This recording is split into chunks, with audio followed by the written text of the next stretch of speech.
I'm Darren Hawkins, CEO of Yellow. For nearly 100 years, the Yellow family of union and non-union truckers and dock workers has handled and delivered freight for hundreds of thousands of customers, large and small, coast to coast.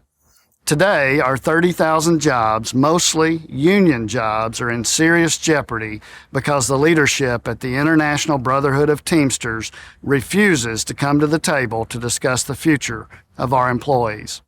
For the past 8 months, we have worked in good faith to come to an agreement with the union to strengthen our employees' jobs and the future of our company.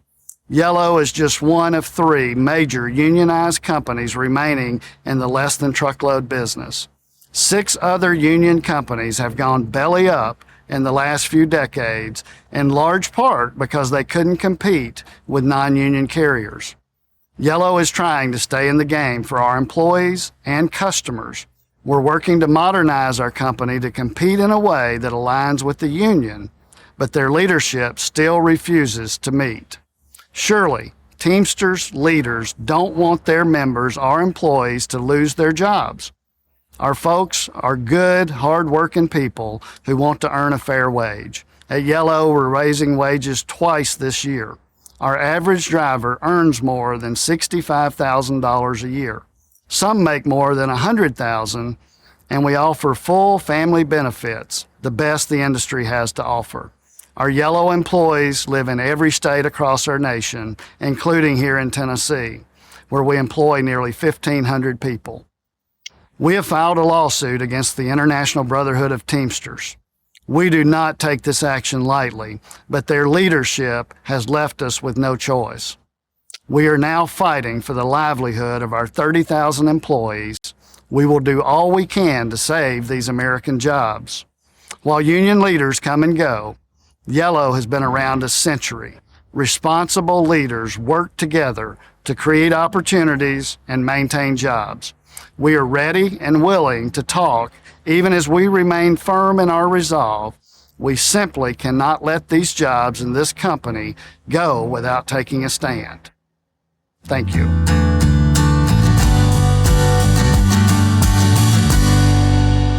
And thousands of truck drivers and dock workers will not walk off their jobs and join a picket line tomorrow. After all, Yellow Freight reached a deal with the Teamsters Union tonight to avert a strike. Our political editor, Mark Maxwell, joins us with what was at stake. We talked to workers here in St. Louis who were prepared to walk off the job and join the picket line tomorrow morning. Now that won't happen after Yellow Freight executives agreed to pay missed health care benefits and pension payments. As trucks rolled off the lot Sunday night, Teamsters organizers prepared to form a picket line outside the 3rd largest trucking company in the country Monday morning. Then word came the strike was averted. Intense negotiations came down to the wire. A statement from the union said Yellow Freight has 30 days to come up with $50 million in missed payments into workers' pensions and health care benefits, and workers will stay on the job. Officials at Yellow said in a Friday statement a strike would likely kill the company.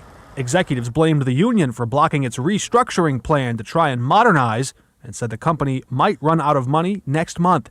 Former President Donald Trump granted the company a $700 million bailout in 2020, and the federal government took a 30% stake in the company. A strike that would have involved 22,000 workers could have threatened to snarl the supply chain and disrupt deliveries to clients like Walmart, Home Depot, and the Department of Veterans Affairs. As talks continue in Washington, D.C., Teamsters President Sean O'Brien rallies UPS workers in Atlanta. We've organized, we've strategized, now it's time to pulverize. The Teamsters president says 340,000 UPS workers could strike as early as next week if the company doesn't improve working conditions in a new contract. We did not get a deal. UPS has chose to strike themselves, and we will withhold our labor July 31st at 12:01 a.m. UPS hauls more than $3.8 billion of freight every day. That's roughly 5 to 6% of the entire U.S. GDP. The Teamsters president says a strike that big could send the U.S. into recession, but he's telling President Biden, stay out of the negotiations, let them work it out on their own. Hi guys, welcome back. Welcome back to Marantz Rants. Plenty of good information, a little bit of motivation, a whole lot of truth, no financial advice. This is Connecting the Dots Part 30. Guys, I showed you the videos for a reason. You saw Darren Hawkins. He's the CEO of Yellow. I know they're orange in the letters and the white trucks, but they're named Yellow. And they're a delivery company, and they're a trucking company. And if you know anything about connecting the dots, this is where I attempt to show you how we can connect the dots between private equity, leveraging them via buyouts, swaps, you name it, we explain it, and it's to publicly traded companies. And this is how it happens, guys.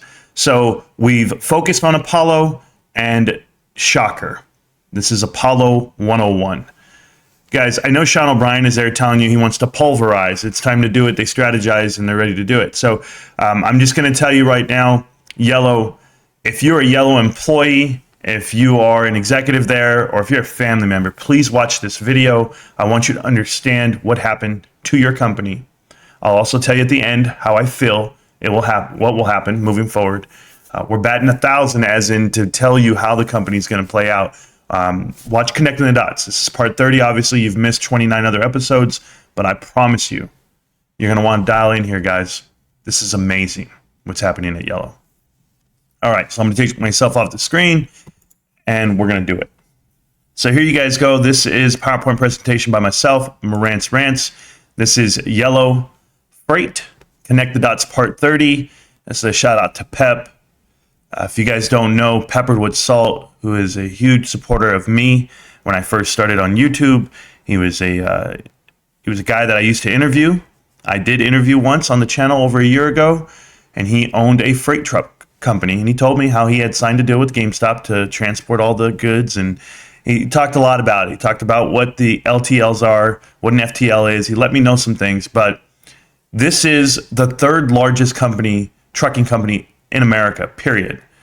These guys have connections with all of them. I don't care if it's Home Depot, Walmart, but you name it. But wait until you see what I uncovered by paying attention to this company. So roll with me, guys. Connect the Dots Part 30. Get a drink.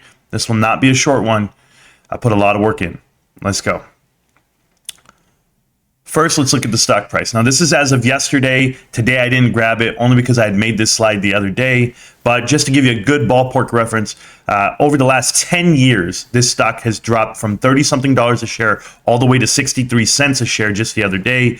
And now it had a little pick-me-up today. I know that it started pumping because they told you, shocker, the strike is averted. These guys get to keep their job. The pension payment will be made within 2 weeks, is from what I'm being told, $50 million they have to make. And I just let you know their cash on hand is around $150 million. They have plenty of debt, $1.5 billion just on the books alone. They're staring at a black hole, essentially.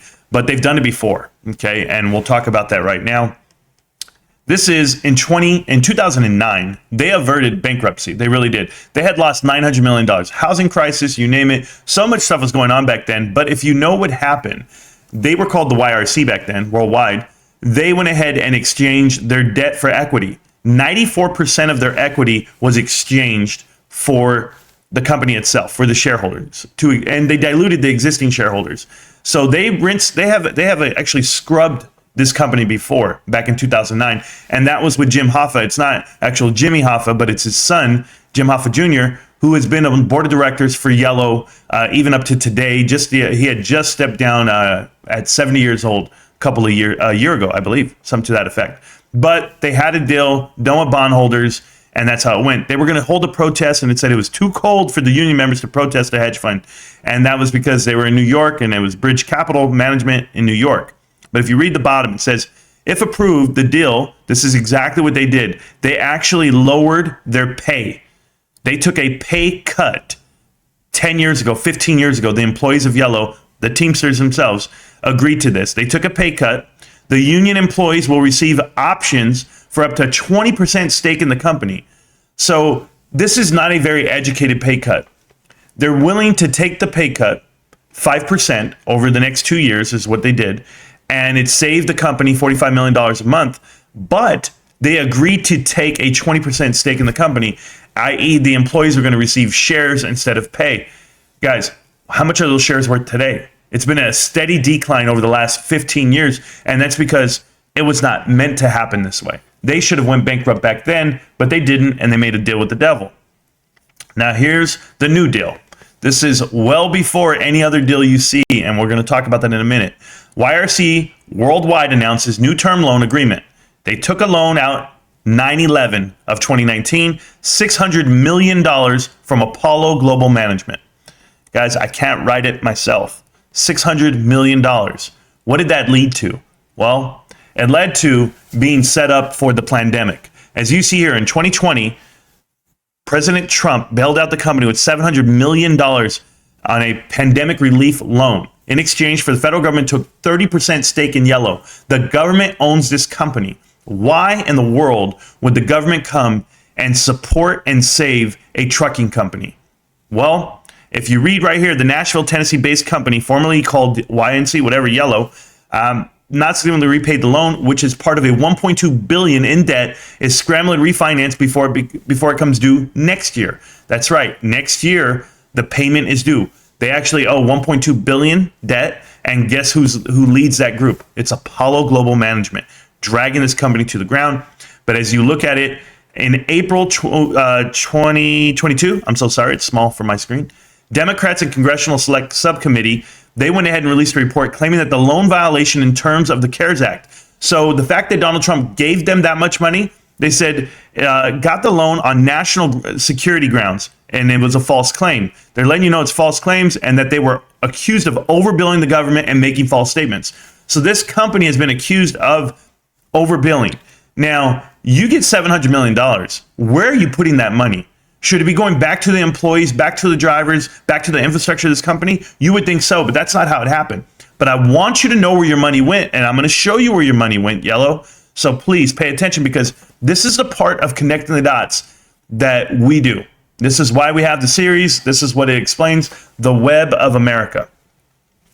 These are the board of directors, guys. And I've told you this is why we do this whole series, because we are going to explain how these guys are deliberately ruining the company from within. Allegedly, of course. Don't come sue me. But I've shown you that they have torn apart Mullen Automotive, Bed Bath & Beyond, Linens and Things, GNC, Zales, Claire's, JCPenney, Robinson's May, a.k.a. Macy's. There are numerous other companies, Caesar's Palace. I can't even go on and on, guys. There's so many companies that Apollo has torn apart. They've come swooped in at the right time, and then you see these guys. And I know collectively these guys don't look like a bad group. You see Jimmy Hoffa, he's still there. He is actually still a board of director here. I said he wasn't anymore, but he still is at 70. He just wasn't opposed on the latest proxy. I apologize. No edits, no cuts. You guys know this one-take session. So as we go through this list, I'm going to look at these guys here, and there's a reason why I'm looking at these guys. Javier Evans, it was a diversity hire. I didn't really care about him too much. And I looked at Susana Martinez, Chris Sledmeyer, and David H. Weber. And I also looked at another person, too, that I will highlight, the chairman of the board of directors at the very end. But it's all going to make sense. So Susan Martinez, guys, if you guys don't know who she is, she's the former governor of New Mexico. And if you know, I want to give credit to David Sarasota, Josh Keefe, and Andrew Perez. They came out with an article that was amazing, guys, about how she was doing what they call pay for play, or pay to play. I apologize. And she was taking money, and it was alleged, and then it was proven, and then it was fought in court. But she's taking money for basically quid pro quo, right? You pay me, I'll vote along party lines, or I'll have the state invest with their funds, the pension funds, you name it. So as you look at her, the FBI investigated into fundraising. The Santa Fe, New Mexico Mexican reported, they revealed that the FBI was conducting an investigation to Martinez's fundraising activities, going back to her first run for governor. As you can see, she had a chief political consultant, Jay McCleskey, okay? 4 months later, in March, she was acquitted. No charges were filed. But under Martinez, two state funds managing more than $33 billion had shifted more money into higher risk investments, resulting in below average returns. They couldn't figure it out, but generating at least $729 million worth of fees in just the last 4 years. That's the whole thing, guys. This is what people always ask me. They say, Marantz, why? Why do they file for bankruptcy? How do they make money? Well, they make money with fees. They make money by being executives. All these guys get paid, right? The chairmen of the board, the independent directors of the board, they all get paid in shares or they get paid in value and money. But as long as they vote along the lines or they tell people where to put their money, that's what protects the actual hedge funds. And in this case, I'm going to show you who's the hedge fund behind Susan Martinez. Okay, so she was accused of breaking the SEC rules and New Mexico pension deals, and you'll see more of it. So let's go Jay McCleskey. Don't forget about him. So let's look at this. In some cases, New Mexico investments flowed to firms whose top officials gave directly to Martinez. Even though Securities and Exchange Commission pay-to-play rule aims to prevent such donations, some investments went to donors to the Republican State Leadership Committee, that's the RSLC, which delivered money to Martinez-linked super PACs. Guys, the whole point is this, and I could read all of this word for word and verbiage for verbiage. She was taking donations into her super PACs from said companies. Now, the SEC is looking into them, and I want to show you one of the companies that was giving her money. Apollo Global Management. The firm received $50 million investment from the New Mexico Education Retirement Board, I believe that's what it stands for, in 2023. The investment occurred after Apollo executive Josh Harris, that's to the right here, you'll see him with Adam Aaron, you guys are familiar, gave the RGA $25,000 in 2010 during Martinez's first election run, and another $25,000 in 2012 while Martinez was on the RGA's executive committee. She is one of the kingpins here for Apollo. Apparently, you can just give her money. You can give her $10,000, $25,000 direct to her via Josh Harris, but nobody bats an eye. New Mexico taxpayers have given Apollo more than $2.4 million in fees on the investment. So what did she do? She took the money from the New Mexico Educational Retirement Fund. She took their money and she put it into Apollo. And that's how these guys get paid. And Apollo spokesman declined to answer. Of course she did. Of course they did. But that's the connection between Susan Martinez and Apollo. But it's not over. It just doesn't end there. Let's go back to her. She has Macquarie, I don't even know how to say it, Macquarie Capital. It's an Australian firm, $200 million worth of commitments from the SIC between 2014 and 2015. The firm and the affiliates have donated $200,000 to the RGA since 2011, including $50,000 last year while Martinez was the chair of the organization. Now, who are they? Macquarie Capital, I'm just going to call them Macquarie. Can I just call them that? Macquarie, I guess. Hired Public Opinion Strategies. Now, when they hired Public Opinion Strategies, Macquarie Capital, you have to know who, it's one person. That is a one-person company. That is Nicole McCleskey. That is the wife of Jay McCleskey, the guy, the actual campaign advisor for her. Now, Nicole McCleskey served as a senior advisor to Martinez in the 2014 re-election campaign. McCleskey's husband, Jay, ran the pro-Martinez super PACs. In 2016, the SIC reported paying Macquarie $300,000 in fees. Macquarie declined to comment. Of course. Bain Capital gave Susan Martinez money. Okay, Susanna Martinez. The firm received $40 million. Bain Capital got a $40 million investment from the New Mexico Education Retirement Board, and they did that via her because she's the one who directs the funds. She's the governor. She has all the leverage. And Bain Capital went ahead and gave her direct funding as well. And there's a picture of Jay McCleskey at the bottom, and the reason why I have Jay McCleskey on there is because it gets deeper. Here is one of the best paid politician consultants in the state has ever known. That's Jay McCleskey. Okay, he's married to Nicole McCleskey, as you see her there. Now, Jay, and as you look here, candidate spending to McCleskey. This is how much Jay got paid from the candidates themselves, as he's like a film director. He makes commercials. He makes these pieces that he gets people elected. Okay, this is how it works, guys. Susan Martinez gave him over $5.5 million, $5.4 million. Diana Duran, if you guys don't know the story on Diana Duran, McCleskey's clients have included top Republicans across the state, including Diana Duran, who last month resigned as Secretary of the State after pleading guilty to 6 counts that involved embezzling campaign donations by transferring funds to her personal bank account while making cash withdrawals at casinos. Yes, so she's out of there. These guys were getting paid money, but the reason why I have McCleskey on there and why we're talking about him is because McCleskey doesn't end there. Okay, guys, I wish it would end here. But Macquarie Capital, okay, acted as lead sell-side advisor to McGraw-Hill and Apollo Global Management in a $4.5 billion deal, $4.5 billion sell to Platinum Equity. So do you understand now? Macquarie hired Nicole. Nicole's partners with Jay because they're married. Jay's feeding money here. They all have the deal on the table. Apollo actually had a deal with McGraw-Hill for $4.5 billion. I apologize. So Macquarie Capital also served as lead advisor to Apollo. Of course they did.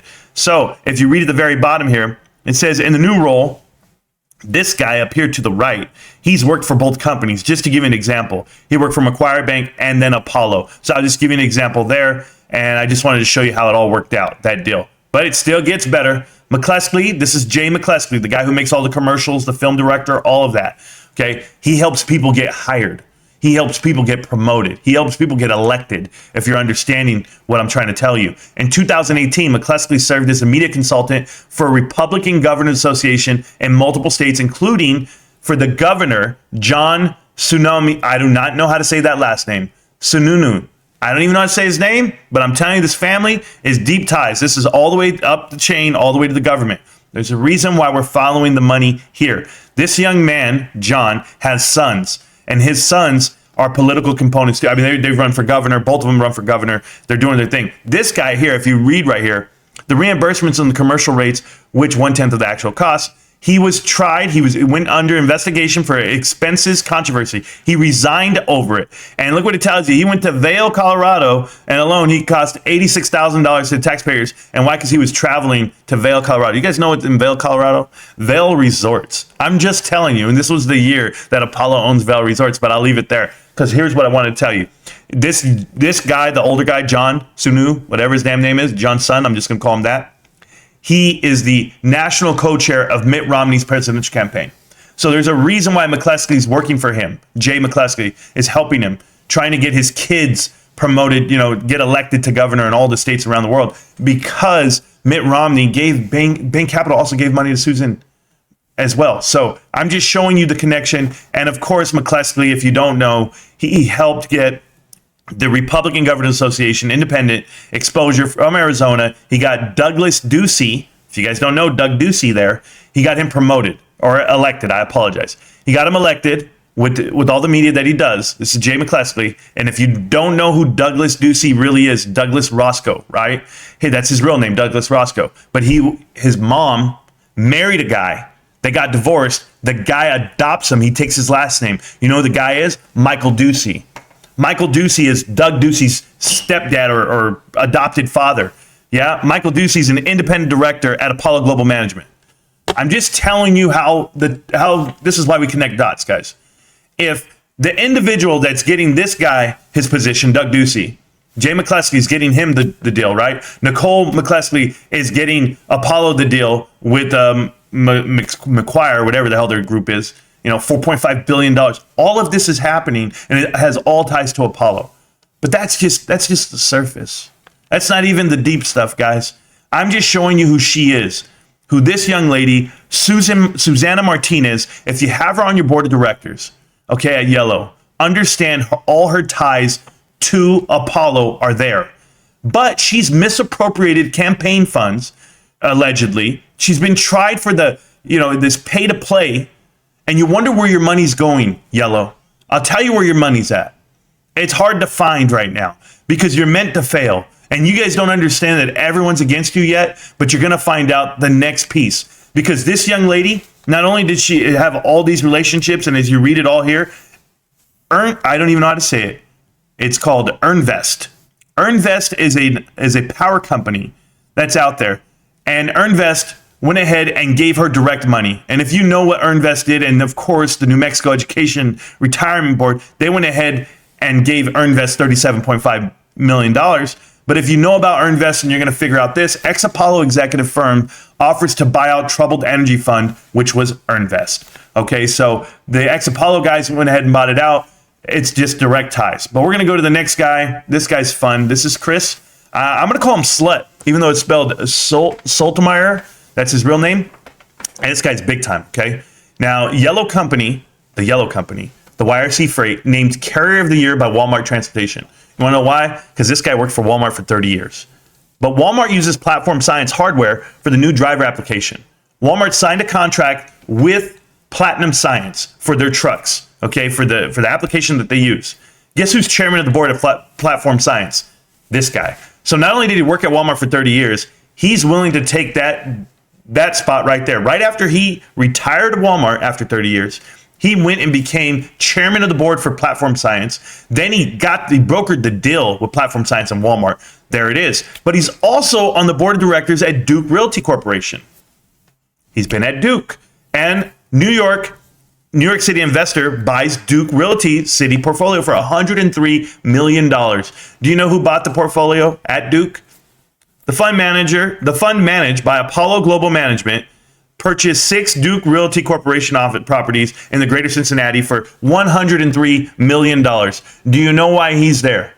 Do you know why? I bet you they thought he's the best hire ever. And I'm telling you, he's not. But hey, he can be bought. That was the point. But now let's look at the chairman of the board for your beloved Yellow Freight. This is Matthew Doheny. And if you don't know about Matthew Doheny, he's a failed politician. He's tried to run for office 3 times. He's lost every single time. He's been a director since July 22nd, 2011. He has been the chairman of the board since December 9th, 2019. Just so happens that's when Apollo gave these guys money. Apollo gave them money. But when you look at this and how long he's been involved with these companies, and I highlighted some of them and we're going to go over it, this is why you should be very afraid if you are Yellow Freight. Matt Doheny. Doheny has run for Congress 3 times, narrowly losing to Democratic Bill Owens, blah, blah, blah. He's lost the whole way through. You may have known about FTX, guys. If you guys looked at Connecting the Dots Part 3, I talked about FTX and how Sullivan and Cromwell are overbilling FTX during the bankruptcy. Additionally, Apollo is picking up all the bonds. They're picking up everything they can for pennies on the dollar.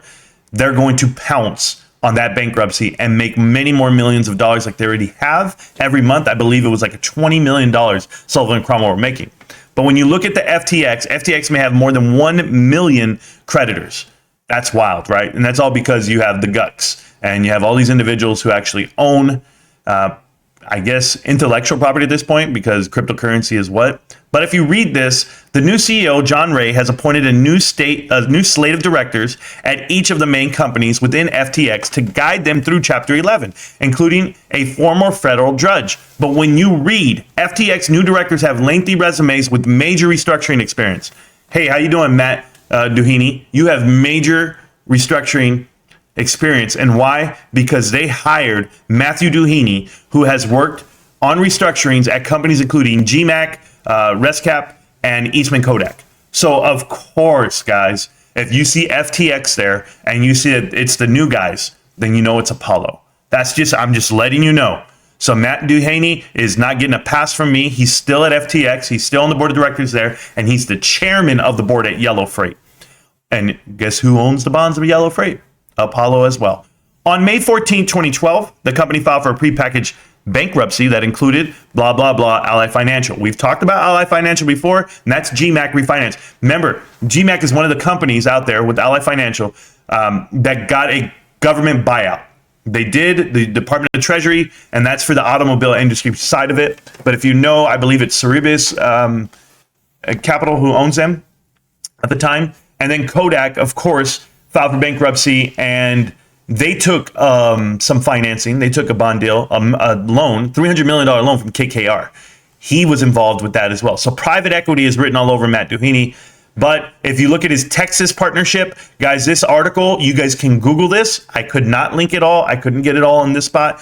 But an oil company went up in flames, burning lenders and the planet. That article right there, you need to read it. You need to read it if you're going to understand what happened with what he called MDC, the Texas. If you go back to the chart, I'll show you right here. It's called MDC Texas Energy. As you can see on his resume, it's there. I put it in oil and gas company. He was there. And of course he was there.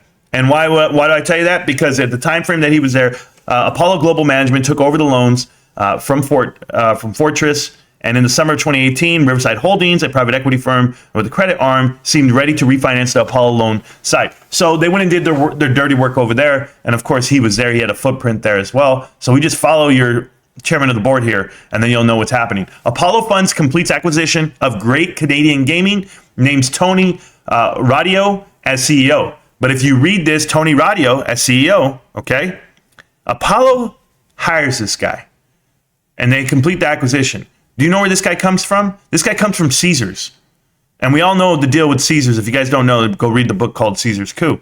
But if you really read it, his gaming careers, he used to be the CEO of Affinity Gaming and president of the CEO Tropicana and Entertainment. Guys, that Affinity Gaming, that is Apollo, because they went and grabbed this guy from there. And that's also where Matt Duhaney has been before as well. The last guy on the list here for Yellow Freight is David Weber. Now, David Weber is brand new. He just got there on April 19th, guys. And for whatever reason, I don't know why, but he was selected as one of two. And it says here, director selected by the holder of our Series A preferred stock. These guys were selected, and this guy was selected. I couldn't figure it out. He's an author. He's an author. He's a really smart guy. He's a law professor. But if you see this, Weber has examined data to determine whether pay-to-play impacts which law firms represent pension funds in securities litigation. It sounds like they were setting themselves up to see what they could do. This is where I need your help here, Teamsters or anyone in yellow, to understand. It looks like they were setting themselves up to play hardball with the Teamsters. And by putting this guy on the board of directors, and if the Teamsters put him on there, that's one thing too, but you guys got to tell me this individual has no history of anything, of trucking, of business. He's a law professor that has a special, I guess, a skill identifier, an additional skill identifier of securities litigation. So it sounds like these guys are, one, setting themselves up for bankruptcy, and they surrounded themselves with some of the best dudes in the world. And that leads me to this. President Sean M. O'Brien. You are currently so busy with the UPS deal, I ask you to really look at yellow. What I'm being told, because I've been asking around, is that yellow is dropping off freight, but they're not picking up. And they've been told not to pick up. So even though you might tell me that the deal's good and that they're going to make it, they can't afford, by looking at the balance sheet and knowing what the debt is coming, knowing that Apollo's breathing down their neck, knowing that the government owns them, they can't afford it. No one's going to bail them out again. You can't get bailed out twice, can you? I think the Teamsters avoided a riot, per se, after watching the videos that I've watched. But I don't think yellow can survive this. And it's Apollo. Apollo has torn this company apart. I just wanted to make everyone aware. Please share this video, like and subscribe, do whatever you can. But it's not like a personal vendetta for me. This is nothing. This is heartbreaking. There are grown men and women that have been working for this company for 40 years, 50 years. You know, they retire by then, you hope. And you would hope they'd have a pension or they'd have something to fall back on. And unfortunately, the Teamsters and the board of directors all played in the mud. They've put off the inevitable for the longest time. And it looks like they're willing to take the bankruptcy bite again, get leveraged by Apollo. Apollo will make millions and millions of dollars. You don't get government funding, guys, unless you have the shoe-in, unless you have Susanna, right? Is it Martinez? Susanna Martinez. I'm trying to remember everybody's name. But Matt Duhaney is no better. When you guys go and vote for your board of directors again, ask them these hard questions. Ask them why they have ties to private equity. Why do they have ties to taking payment to play? That's my only question. Thank you guys so much. Connecting the Dots Part 30. I hope you guys enjoyed it. Let me get back to my grind. Appreciate you guys. Once again, shout out to Pepper with Salt. I love that man. GameStop. Can't stop, won't stop. GameStop. I'm going to see you around, millionaires. Peace.